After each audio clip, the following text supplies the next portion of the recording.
So in this segment, I want to discuss kind of the dangers of kind of news stories because they move so fast and because I'm always so far behind. The news cycle moves very quickly, and I think that's really emphasised by this kind of video here from Safety Agent Sky, where she talks about an interview she did literally the day before that became outdated the day after, purely because of the government kind of moving the goalposts here.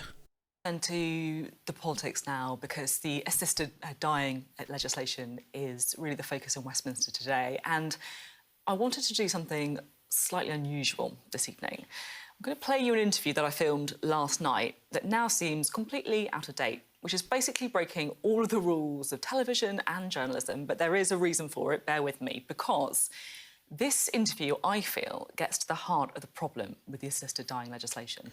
Now, I don't need to tell you that the debate around whether someone who's terminally ill should be about to choose to die is hugely difficult. Passions, emotions run very... For me personally, I think this bill, with the right safeguards in like other countries have, is probably a good thing. Because at least you give people the choice of, when they die in terms of, dignity instead of, kind of wasting away.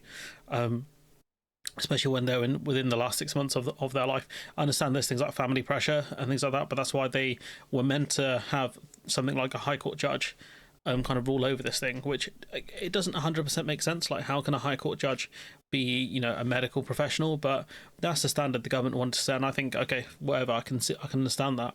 But now we find out they moved the goalposts. Very high on both sides of the debate.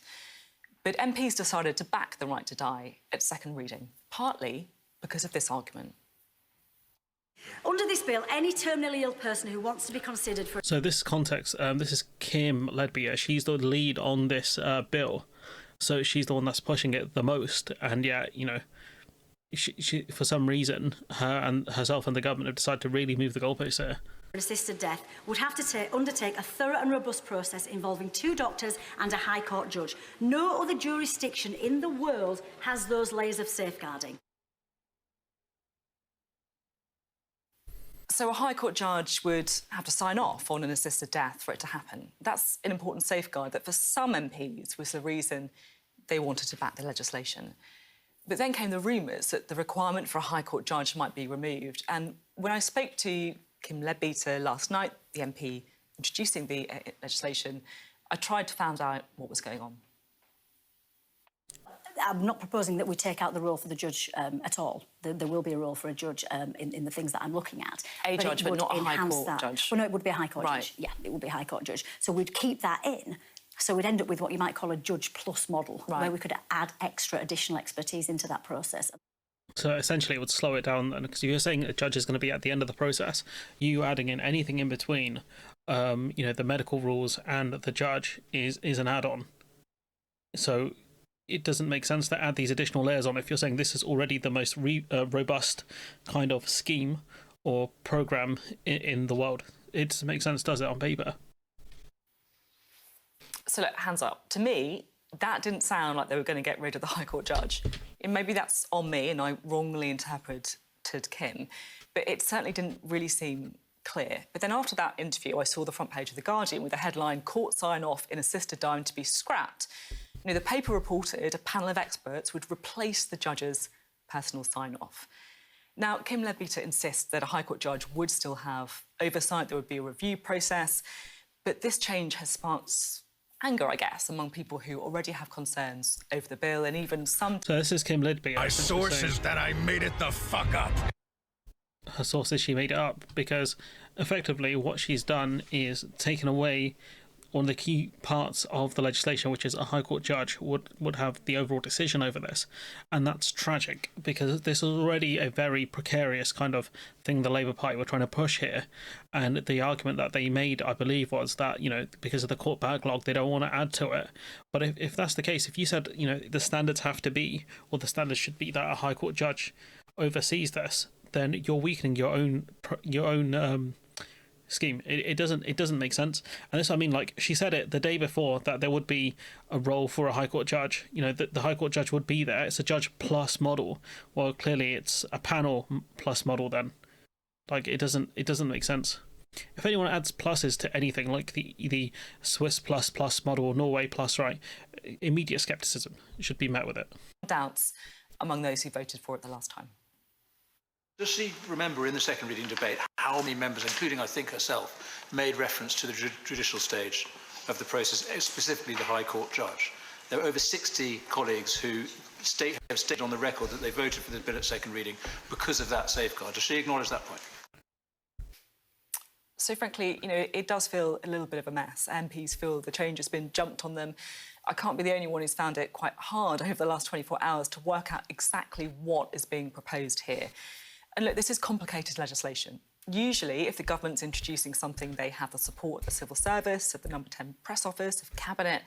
But instead, because rightly assisted dying is a matter of conscience, it's been introduced through a private member's bill. So in other words, it's being introduced by one backbench MP, Kim Leadbeater.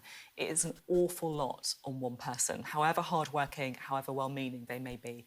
And now there is a real question about whether this bill will eventually... So I think ultimately, the problem with this is Starmer made a promise in terms of getting this bill passed. He promised someone before the election that they would do this.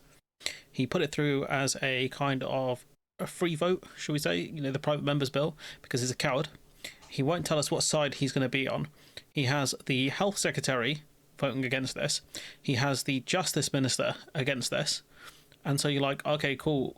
There's not a lot of support for it. And now one of the key aspects of it you have weakened. So what you're seeing, in my opinion, is I don't think they're going to get this one passed.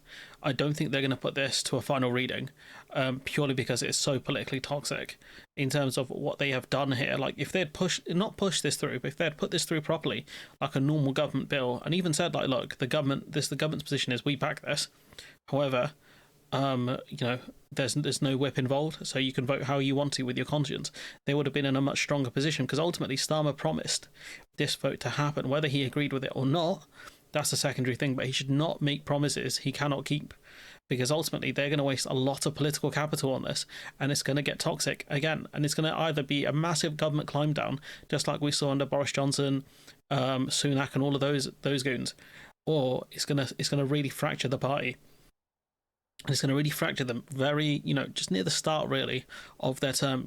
Like, we're less than a year in, and you're already seeing massive problems. The fact that the two most important ministers in this one, really, health and justice, are not supportive of this legislation, tells me that I don't think he's going to get this one through at all. I don't think we'll see resignations over it, because there's a lot of cowards, and we do live in a kind of post-resignation world, a world with no honour, I guess. But ultimately, I think this is a horrible thing that Starmer has done by making what is essentially a very toxic political subject into a football. By going about it how he has done. This is silly. But anyways, I'm going to leave it there. Let me know what you think of this legislation, but also of this change in the comments below. Like, comment, share, subscribe, support the channel on Patreon if you can, and hopefully I'll see you in the next one.